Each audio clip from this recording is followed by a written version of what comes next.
The Sympathizer, created by legendary filmmaker Park Chan-wook, is the newest series in Max's lineup, and with it comes possibly Robert Downey Jr.'s greatest performance, or should I say performances, of his entire career, all within a spy story that challenges what you may think of political loyalties, identities, and hope.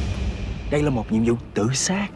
Cuộc đời là một nhiệm vụ tự sát. Before we get into more of my thoughts on The Sympathizer, if you want more of my thoughts on movies and TV shows, you can check out my new podcast called Third Thoughts. It'll be linked in the description down below. But The Sympathizer follows a communist spy in the South Vietnamese army. Based on the novel of the same name, it explores the evolution of a spy's trauma, his identity, and his loyalties. And I want to start off with, in my opinion, what is the main draw of this show, which is the direction. Park Chan-wook directed the first 3 episodes, Fernando Meirelles directed the 4th, and Mark Mudden directed the final 3. Park Chan-wook was involved in writing every single one of the episodes, which I'll get into later in this video, but I will say, in terms of a direction, they all follow a very similar structure in regards to consistent storytelling, but I think Park Chan-wook's creativity is just unmatched, and the other directors don't really try to seem to replicate that, and I think it works. The reason I kind of question it is because Park Chan-wook has such a distinct style, which is an amazing style in my opinion, but distinct nonetheless. So him not directing every single one of the episodes did surprise me, but you can definitely see his impact on every single one of the episodes because he had a large part in writing and producing the show. That's not to say the direction in the latter half of the season is bad. It's definitely different, but it also definitely is more story dense, which I really enjoy. And the general visual style is very similar between all of the directors. Nothing ever seems out of place, but you definitely feel that, I guess you could say, lack of creativity between the cohesiveness of all of the episodes. I think the overall storytelling just lacks sometimes, and I'll talk about that later, but I do want to quickly mention my history with the HBO series. Watchmen, The Last of Us, Barry, and Succession are some of my favorites. I will say The Sympathizer is most like Barry. Not only is the main character himself very similar to Barry, but I think the overall storytelling method is very similar in the sense that there is a lot of jarring cuts. Now, as for the storytelling itself, like I mentioned before, every single episode is written by Park Chan-wook and Don McKellar. I can see the similarities between all of these different directors that kind of get their hands on this story. I don't think anything in The Sympathizer is nearly as jarring as Barry, but the bigger picture storytelling and the spy thriller nature of this show is what makes everything so much more untrustworthy than Barry, and I think it makes this pretty deep and dark topic about the Vietnam War a little bit more interesting and not like super film history boring, because the show is undeniably very political. Everyone has a different view on something, and the fact that our main character is a spy, double spy, triple spy makes everything more and more convoluted. And in regards to performances, the main one we have to talk about is Robert Downey Jr. Aside from Park Chan-wook, I do think that this is the biggest draw for The Sympathizer. Downey plays 4 different characters, and as Park Chan-wook said in an interview, in essence, it was very important they were the faces that represent America.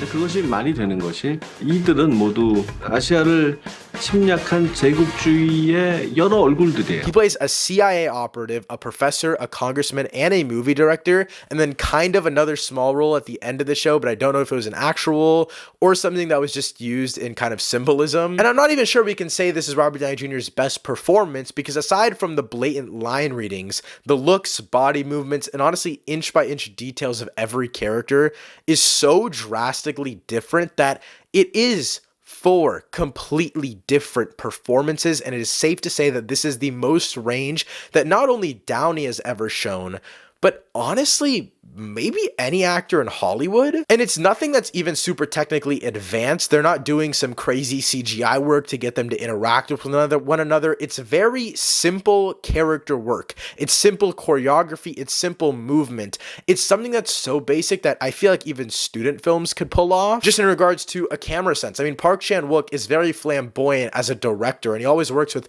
highly esteemed cinematographers. But here, the shots are so simple, which makes it so much more uncanny. I could talk about this performance for days and days, but just know, if you think that Robert Downey Jr. is only doing this for that title of saying, oh, I played 4 characters in a show, maybe it's that, but he also delivers a fucking banging performance. Honestly, probably the greatest performance of the year in any sort of media. But now to get into the other performances, forgive me if I'm pronouncing any of these names wrong, but Ho Schwande, he plays the captain, who is the lead character of this show, and he is absolutely brilliant. He does so much with just his eyes, and for a little bit of context on the show, without giving any spoilers away, he is part French and part Vietnamese in this show, and he plays this kind of, I guess what the characters call him, half-breed character very, very well. It's this idea of being such an outsider, but also such an insider by being a spy, double spy, triple spy. But Cho also manages to hold his own in sequences where it's not just something that requires him to scream or cry, but just the subtle movements on his face in these very, very tight and small moments within the show.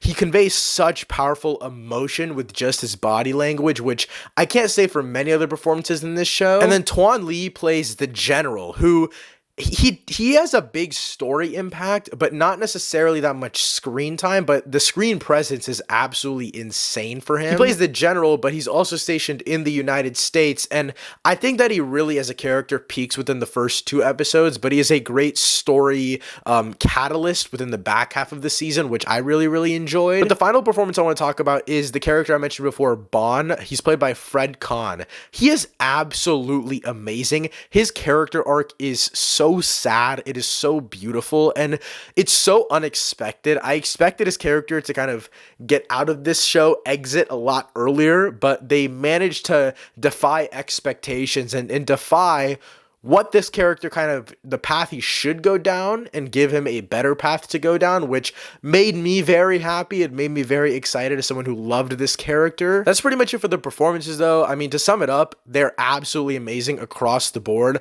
I don't want to mention every single performance because all of these characters are in so many episodes. There's not many big performances that are only in 1 or 2 episodes. Everyone's in 5 to 6 to 7 different episodes, which is super exciting because they don't all necessarily have personal arcs, but they all do have something essential to say to the story. They're not just in there to be thrown in there. And obviously with Park Chan-wook at the head of this show, I do have to talk about the technical brilliance, which I'll get into just a second here because I want to mention the pacing, which is probably the most odd part of the entire show because, as I mentioned before, this show jumps a lot of time. It's back and forth, but there's only 7 episodes. It's about an hour each, and it's a good timing for a series overall, but I think the storytelling method of it really makes the show feel a lot more elongated than it actually is. There's a big event that happens in episode 2 that makes the show use a lot of flashbacks from episode 3 and on, basically until the finale,